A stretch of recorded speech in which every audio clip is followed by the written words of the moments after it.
University, may iba't ibang survival guides ang mga estudyante para sa mga freshmen.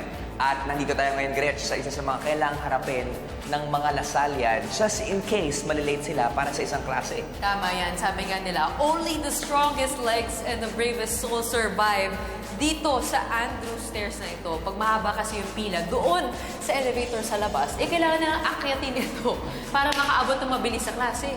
Isa lang yan sa mga dapat malaman at dapat ma-experience ng mga Lasallian students dito mismo sa De La Salle University. At ibibigay pa namin sa inyo ang ilan pa sa mga must-knows at ma-experience dito sa DLSU. Only here on UTown Campus Guide. Ranked as one of the best institutions of learning in the world, De La Salle University prides itself in being a premier research university. Animal Lasalle! Animal Lasalle! Animal Lasalle! Hashtag for Lasallian! Hashtag for Lasallian! And when it comes to school spirit, buhay na buhay ang animo sa mga Lasalliano. What makes me proud to be a Lasallian, it's the animo, it's the spirit, it's how everyone is here in campus. It's not just pag may game na nararamdaman namin yon. Each and every day when you come here, when you go to different DLSU events, talagang nararamdaman mo na everyone's so proud to be a Lasallian. And it's not just because we may win at games or we're excellent as people, it's also because of the things that we do and the whole community that we are. Kaya naman para sa mga frosh, ang term ng Lasallians for freshmen at para sa mga first time na bibisita dito sa campus, ito ang 5 must-knows about the home of the Green Archers. Every Lasallian loves to grab a bite. Kaya naman patok na patok ang food stall sa Agno, which is located just outside the gates of Lasalle. Yung top 3 foods na marirecommend ko sa Lasalle, definitely lahat sila sa Agno. Lasallian favorites is yung 1, Rosemary's Chicken, 2, General's Chicken, which is different kasi may eggplant siya. And yung 3rd is yung baksilog, yung iconic na baksilog ni Ate Rita. Very affordable sila and very convenient nga because when you're going from class to class, syempre you can't use spoon, fork, tsaka plate, diba? So convenient na may cup ka, tas may spork, tas pwede mong kainin on the way to your class or even in class sometimes. First thing that comes to mind is Agno. Most of the time kasi, I'm on a budget and nagmamadali ako. So there's times lang yung tipong I want to just pick up the food to bring to my classes. Sa mga ayaw naman lumabas ng campus, recommended ang mga kainan sa Bloemen Hall at ang Pericos Canteen na sigurado ring swak sa budget.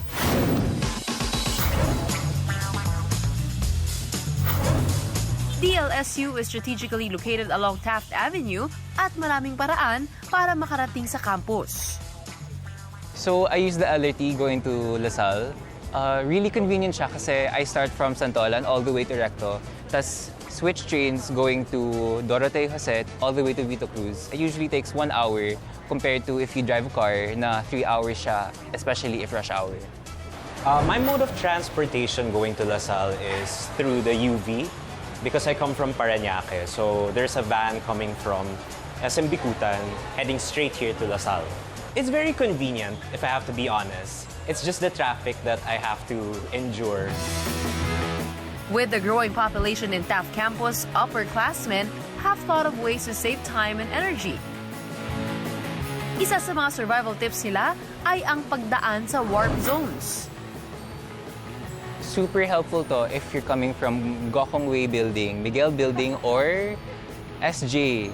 If you're on the 2nd floor ng Miguel, 3rd floor ng SJ, or 2nd floor ng Gokong Way, you can use the warp zone. Yung warp zone is what we call yung parang tunnel connecting those 3 buildings, which is super convenient kasi hindi mo na kailangan bumaba. If your class is here in Yuchenko, you can take an elevator from Henry C, going up to the 5th floor, and then take a bridge, and it will connect you to Yuchenko. In every gate here in DLSU, there is a bag inspection. And kaya ang daming talagang pumipila. And during peak hours, laging dumadami yung mga tao sa pila. So to avoid that, I save around 5 to 10 minutes just by using the warp zone to certain areas. Warp zone kasi siya kasi once you go inside, parang ibang mundo yung pinapasukan mo. Parang Gokong Way, diba? Parang world yun ng mga engineering students. As when you go to Miguel, yun yung students na ng liberal arts na nga. DLSU promotes a culture of diversity. Kaya naman malayang na ipapahayag ng mga Lasallian ang kanilang sarili through fashion. We make sure na despite the professionalism that we have to uphold as a standard in being a Lasallian, we make sure that we're also comfortable. That's why some people are wearing shorts, or for example, if mabilis lang naman yung reason mo for going to the school, kunyari you just have to fix something, and some people just opt to wear a shirt. That's where the diversity comes in. That's where we get to mix the clothes that we have. When you're starting kasi in Lasalle or when you're a frosh in Lasalle, usually your outfit is white shoes, white sneakers, jeans, and just a plain t-shirt. And then for upperclassmen, usually polos, anything that looks formal and very presentable in class. Kahit walang school uniform, Lasallians are taught to uphold certain standards. Here in Lasalle, they allow us to wear anything that we are comfortable with as long as we follow the dress code here in DLSU. We just have to make sure we look presentable at all times. As much as we are taught not to judge a book by its cover, we can't avoid situations that call for it. That's why it's always important to not just be smart in the way you think, but also in the way you look. DLSU also takes pride in its state-of-the-art facilities and learning spaces, katulad ng Gokong Way Hall at ng Henry C. Senior Hall, kung saan makikita ang bagong 24-hour study area at ang Learning Commons o library ng mga Lasallian. I prefer studying in the Gokong Way Study Hall because I'm a condo user kasi, and it is very convenient for me to study there because I know that I am safe since students din yung nandun and there's free Wi-Fi too, which is actually very convenient to us students, especially if we're doing our thesis papers, homeworks, and yeah, studying for our test. Our library is very unique. From the 6th to the 12th floor, you can access a lot of, because we have a database in the library and you can access it for free. And in there, you can access different articles, journals, you can also access books. And then, meron rin siyang mga lounge for the people who just want to do research there. And we also have a lot of computers which the students can use for academic purposes. DLSU Radio Green Giant FM 155 on the clock, which means you're still tuned into the Midday Madness. My name's Gabby. And my name's... Hindi lang sa academics mahusay ang Lasallians, they also know how to make the most of their student life. At isa nga sa mga nangungunang student organizations sa DLSU ay ang Green Giant FM, which is already on their 10th year.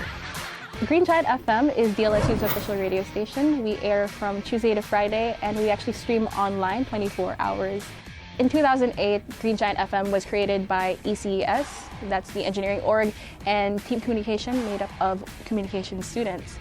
They wanted to put up together a radio station so that they could share their ideas to DLSU students primarily. And it initially started as a thesis project.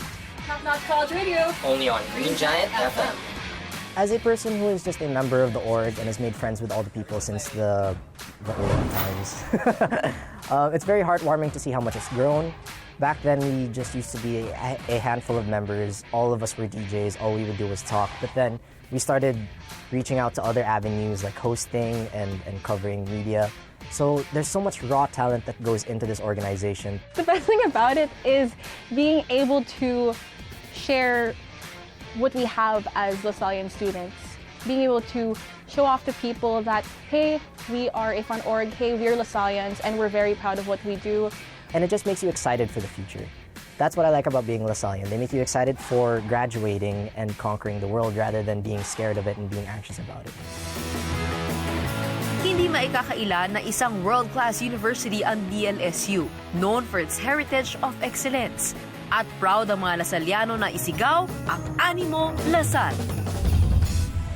Sa pagbabalik ng UTown, proud Lasallians Barbie Almalbis and Kitchi Nadal look back at their college life in Taft.